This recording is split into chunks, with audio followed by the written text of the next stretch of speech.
성도 여러분 안녕하십니까? 오늘은 말이 아니라 능력이라는 제목으로 말씀드리겠습니다. 고린도전서 4장 20절에 있는 말씀입니다. 하나님의 나라는 말에 있지 아니하고 오직 능력에 있음이라. 사도 바울은 분명 하나님의 나라가 그저 그들이 전한 이 복음의 지식에 있지 않고 하나님의 능력에 있다고 밝히고 있는 것입니다. 그러나 이 편지의 수신자였던 고린도 교인들은 그렇게 생각하고 있지 않았던 것 같아요. 그들은 하나님의 나라의 능력보다도 오히려 사도들이 전한 그 지식에 관심이 많았어요. 거기에 집착합니다. 그리고 누가 옳은지 서로 다투고 싸웁니다. 여러분, 이러한 어리석은 고린도 교인들의 이 모습을 비유하자면 어쩌면 황금을 알을 낳는 이 거위와 비교할 수 있을 것 같아요. 여러분, 만약 여러분에게 황금 알을 낳는 거위나 아니면 거위가 낳은 이 알, 둘 중에 하나를 선택할 수 있는 그러한 기회가 있다면 여러분께서는 무엇을 선택하시겠습니까? 여기에 번쩍번쩍 빛나는 황금, 이 황금 알을 선택하시겠습니까? 아니면 그 알을 낳는 거위를 선택하시겠습니까? 분명 모든 분들이 이 알보다는 거위를 선택할 것입니다. 왜냐하면 황금 알을 낳는 거위를 선택하면 언제든지 그 거위가 값진 황금 알을 낳기 때문에 그렇습니다. 그런데 고린도 교인들은요, 그들이 갖고 있던 복음의 지식, 황금 알과 같은 그 지식에 집착한 나머지 과연 무엇이 그들에게 이 능력이 되는지, 과연 그 황금 알이 어디서 나왔는지, 하나님의 능력에는 관심을 잃어버리는 그러한 실수를 범하고 말았던 것입니다. 그렇다면 고린도 교회가 하나님의 능력이 아니라 이 말을, 그저 이 지식을 선택한 이유는 무엇일까요? 여러분, 고린도 지역을 한번 생각해 보시기 바랍니다. 그곳은 세속화된 항구 도시였죠. 그리고 상업이 발달한 곳이었죠. 그렇기 때문에 또 기회의 도시기도 했습니다. 많은 지역에서 그 기회를 찾아 그 고린도 드림을 찾아서 그 항구 도시로 모여들었지 않습니까? 그리고 그곳에는 그만큼 지식과 부를 누리는 사람들이 많았어요. 장사를 통해서 벼락부자가 된 사람들이 많았기 때문에 누구나 그렇게 되기 위하여 서로 경쟁하고 노력했던 곳이 바로 이 고린도 지역이라고 할 수 있습니다. 그런데 이러한 특징들을 그대로 어디로 가져오냐면 이 교회로 가져옵니다. 이 고린도 교회는 그러한 교인들로 구성된 그런 교회였어요. 그리고 고린도 교회는 규모로 보면 이 사도 바울이 세운 교회 중에 어쩌면 둘째가라면 서러울 정도로 그렇게 아주 크고 가장 많은 사람들이 모이는 그런 대형 교회였습니다.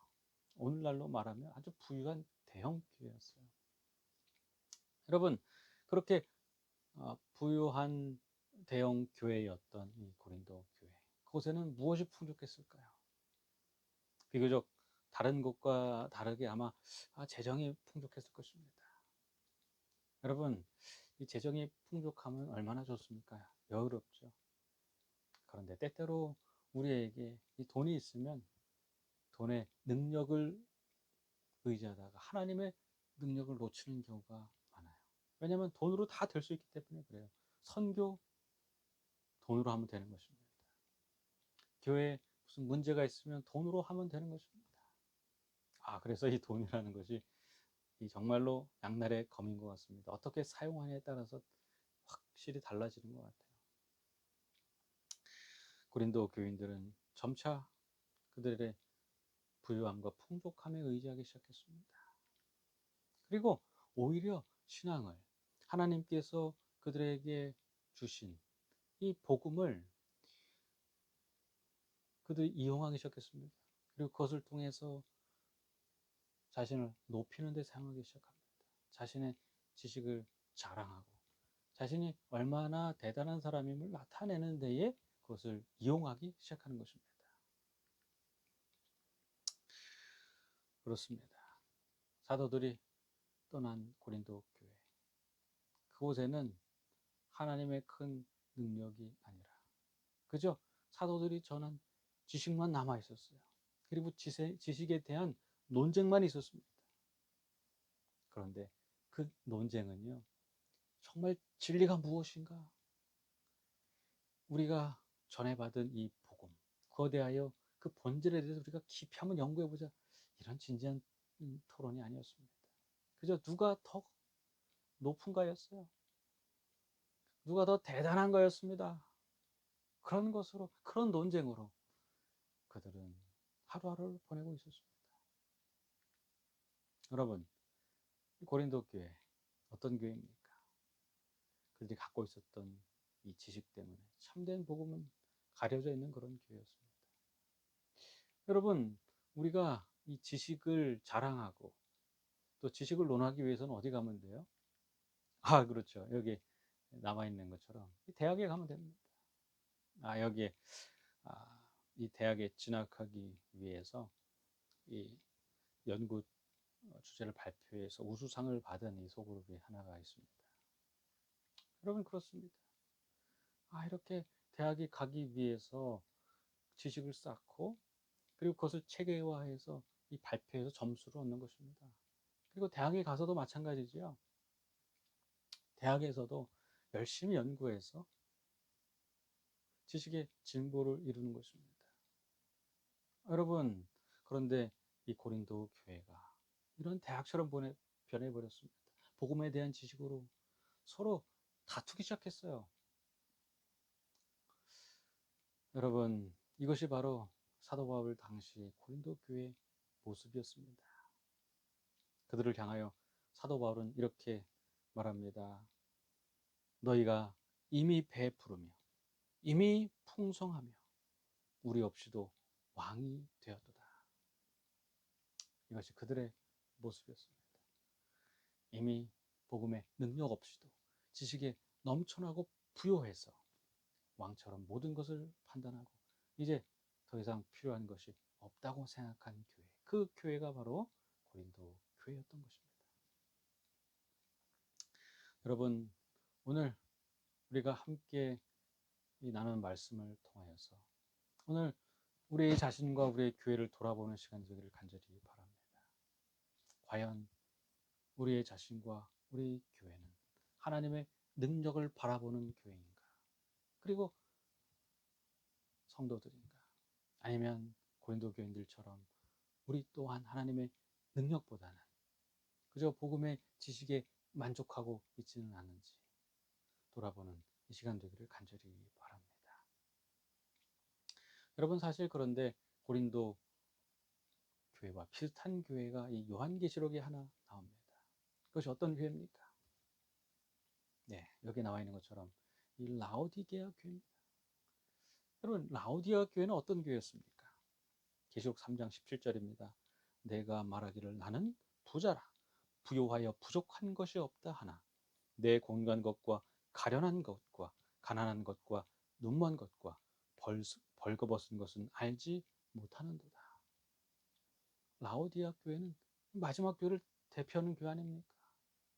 그런데 그 교회는 부유하고 부족한 것이 없다고 했지만 하나님께서 보시기에 너무나 가난했고 너무나 가련했어요. 여러분,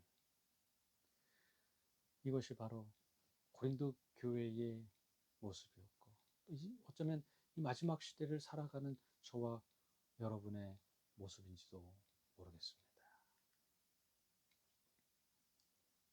이 황금에 너무나 집착한 나머지 이 복음에 참된 능력은 잃어버리고 무관심해진 상태.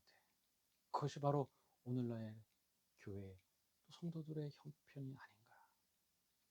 여러분, 이 시간 우리가 어떻게 하면 하나님의 능력을 발견하고 다시 한번 그 능력 안에 풍족해질 수 있는지 사도 바울을 통하여서 그의 생애를 통하여서 그 비결을 발견하게 되기 간절히 바랍니다. 고린도전서 4장 8절에 있는 말씀입니다. 사도 바울은 계속해서 고린도 교인들을 향해 이렇게 권면합니다. 우리가 너희와 함께 왕 노릇하기 위하여 참으로 너희가 왕이 되기를 원하노라. 사도 바울은 고린도 교인들을 향하여서 왕이 되라고 말하고 있는 것입니다. 그들은 이미 왕이 됐습니다. 그런데 그 왕 말고 참된 왕이 되기를 바라는 것입니다. 그래서 함께 왕 노릇하자는 것입니다. 여러분, 사도 바울이 말하는 왕은 어떤 왕이었을까요? 계속해서 사도 바울은 이렇게 말합니다. 고린도서 4장 9절입니다. 그런데 그의 논조가 갑자기 이제 바뀌었죠. 왕에 대해서 말하다가 갑자기 사도 바울이 자신의 형편에 대해서 말하기 시작합니다.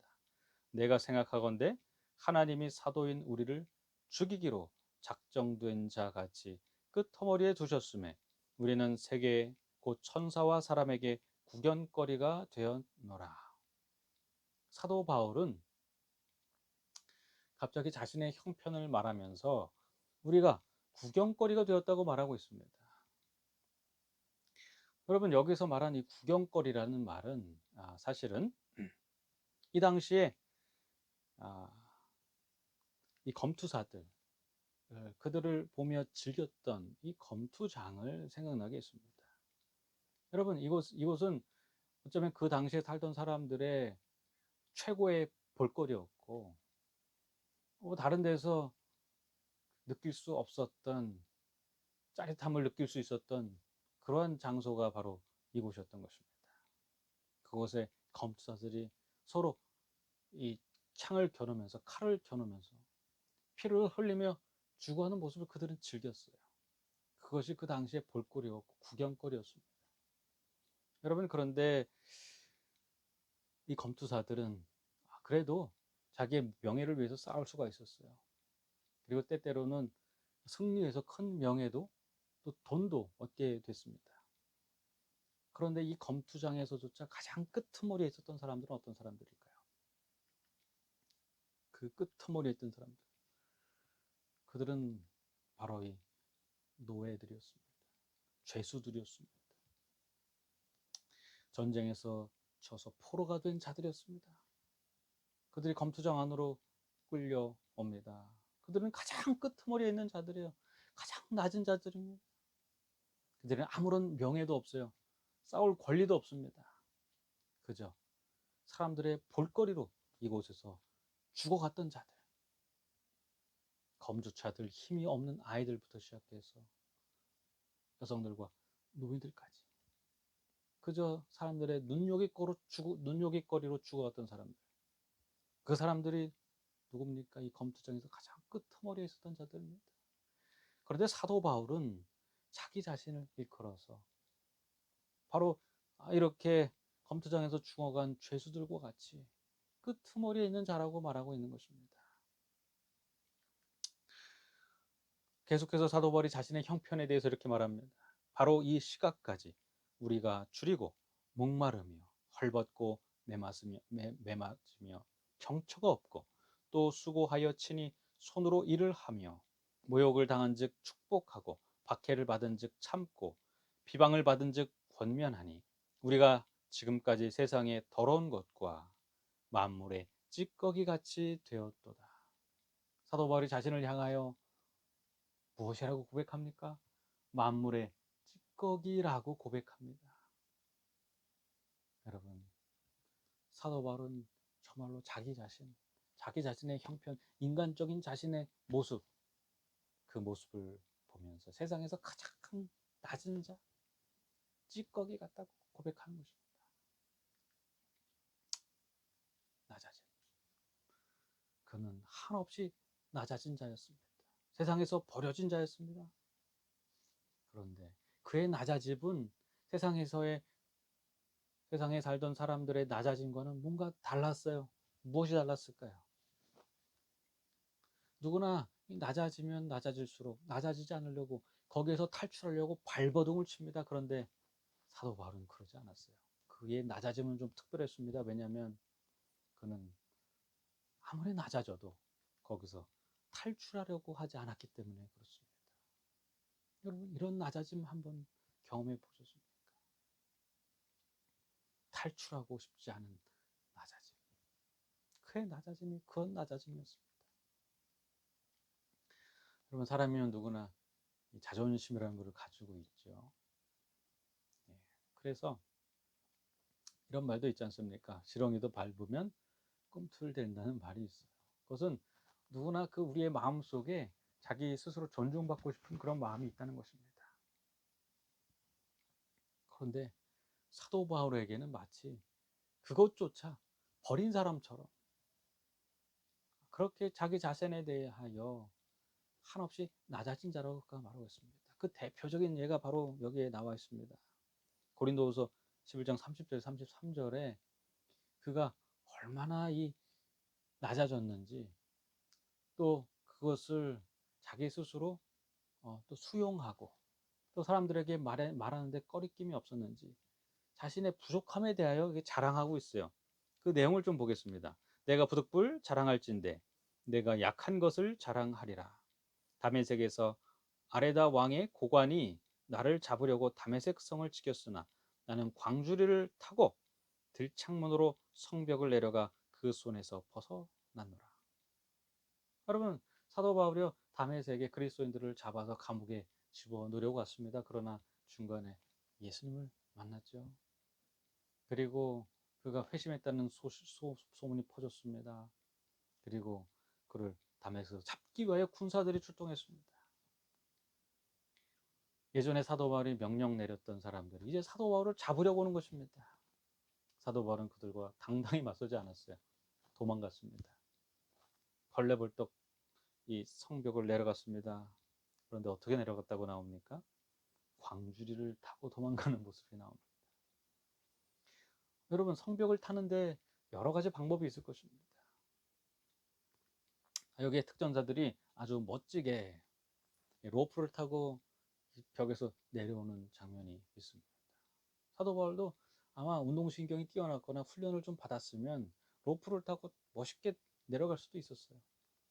그런데 아마 그는 그렇지 않았던 것 같아요. 약한 어린 아이나 아니면 힘이 없는 이 여성들이 타고 내려올 법한 그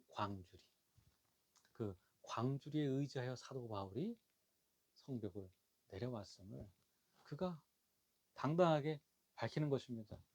이것이 바로 나의 연약함이라고 말하는 것입니다. 그렇습니다. 그의 낮아짐은 진실한 낮아짐이었어요. 그는 정말로 거기에서 벗어날 생각이 없었습니다. 오히려 그것을 받아들이고 감사하게 생각했습니다. 그는 예수님께서 말씀하신 이 가난한 자는 복이 나니 하나님의 나라가 너희 것이며, 이 말씀을 온전히 그의 삶 가운데 받아들이고 그리고 그것을 맛보고 하나님의 나라를 경험했던 자 중에 하나였던 것입니다. 여러분, 우리는 언제 이 사도 바울의 낮아짐을 경험하게 됩니까? 지금 한번 생각해 보셨으면 좋겠어요. 나의 인생이 가장 가난했던 때는 언제일까? 나의 생애 중에 정말 너무나 힘들고 어렵고 가난해서 하나님께 매일마다 기도했던 적은 언제일까? 나의 인생에 그런 나를 보고 사람들이 예수 그리스도를 발견했던 때는 과연 언제인가? 여러분, 그때를 생각하시면서 그때 과연 무엇이 나를 그렇게 풍요롭게 했었는지 한번 생각해 보시기 바랍니다. 저도 그런 때를 생각하면 여김없이 이 군대 시절로 돌아가게 됩니다. 55사단 훈련소에 입소했을 때였습니다. 여러분, 훈련병은요 군대에서 계급으로 가장 낮은 상태입니다. 그죠? 짝대기 하나도 달지 못했을 때가 바로 이 훈련병 때예요. 그런데 특별히 저에게는 거기에 더해서 또 한 가지 고민이 있었어요. 그것은 무엇이냐면 어떻게 안식일에 예배를 드릴까 하는 거였습니다. 근데 그것을 해결하지 못했어요. 그래서 상부에 보고는 했지만 어떤 답을 듣지 못했어요. 그런 채로 드디어 이 훈련소에서 안식일이 다가왔습니다.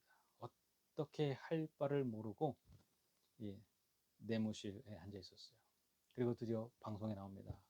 훈련병들은 모두 연병장에 집합하십시오. 훈련이 있습니다. 거기에 있던 훈련병들이 군기가 들어가지고 일사불란하게 문을 통해서 빠져나갔습니다. 근데 저는 어떻게 할 바를 모르고 있었어요. 안식일에 예배드릴 장소를 내가 얻어야 하는데 아직 거기에 대하여 소식을 듣지 못한 것입니다. 그렇다고 저들을 따라서 밖에 나가서 훈련 받을 수도 없어요. 그래서 어정쩡하게 문 앞에 서 있었습니다. 그랬더니 하사관 한 명이 지나갔습니다. 그리고 저를 보더니 반장이야? 하고 가더라고요. 이 하사관은 제가 반장이라 이 내무반을 살피는 줄 알았어요. 혹시라도 그 안에 누가 남아있지 않은지 그렇게 반장으로서 역할을 하는 줄 알았나 봅니다. 그런데 멀찌감치 가더니 뭔가 이상한 눈치를 챈 것입니다. 그리고 저를 돌아봤습니다. 그리고 삿대질을 하며 욕하기 시작했어요. 아니 너 거기서 뭐 하는 거야? 밖에 지금 훈련병들이 다 모여 있는데 너는 거기서 뭐 하는 거야? 라고 소리쳤습니다. 그리고 제 멱살을 잡고 밖으로 끌고 나갔어요. 훈련병도 참 낮은 신분인데 멱살까지 잡힌 것입니다. 그리고 남들은 다 훈련 받는데 그곳에서 저는 이 기합을 받았어요. 엎드려 뻗쳐를 했습니다. 고문관이 된 것입니다. 말썽꾸러기가 된 거예요. 지휘관들이 볼 때는 아니 어쩌다가 이런 녀석이 이 훈련소에 들어왔지. 그렇게 된 것입니다. 이제 훈련병에서 고문관으로 낮아져서 이곳에서 얼차려를 받고 있는데 갑자기 왠지 모르게 제 눈에서 이 눈물이 막 폭포수처럼 쏟아지는 것입니다. 저도 그 이유를 알지 못했어요. 왜 이러지? 왜 이러지? 속으로 그렇게 생각했어요. 그런데 거기에 지금 병사들 훈련시키던 이 교관이 다가왔습니다. 그리고 그 교관이 저를 보고 이상하다든지 물었어요. 야, 너 왜 우냐? 그 말이 맞아요. 아무 그 사람들이 볼 때는 이유가 없이 이 훈련 받으러 연병장에 늦게 나오더니 이제는 기합 받다가 갑자기 눈물까지 흘리는 것입니다. 계속 묻습니다. 너 왜 울어 도대체? 저도 근데 뭐라고 말하기가 힘들어요. 그때 이 교관이 아주 긴장을 하면서 제 옆으로 왔습니다. 그리고 이 고문관이 잘못될까봐 저를 위로하기 위해서 옆에서 주저리 계속해서 이야기를 붙이는 것입니다. 아니 훈련병이 그래도 남자인데 울 때에는 뭔가 엄청나게 억울함이다 이렇게 생각했던 것 같아요. 야, 너 뭐가 그렇게 억울해서 우냐? 이렇게 묻습니다. 그런데 저는 사실은 그렇지도 않아요.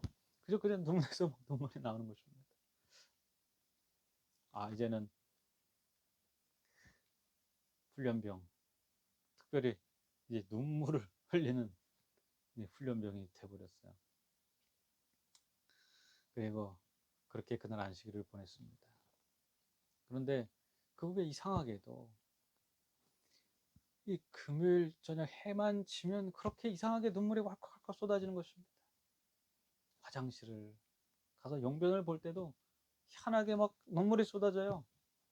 고개를 돌릴 수가 없습니다. 왜 그런지 모르겠어요. 뭔가 이 마음에서 자꾸 뭔가 밀려오는 듯한 느낌이 들면서 계속 왈칵왈칵 눈물이 쏟아지기 시작해요.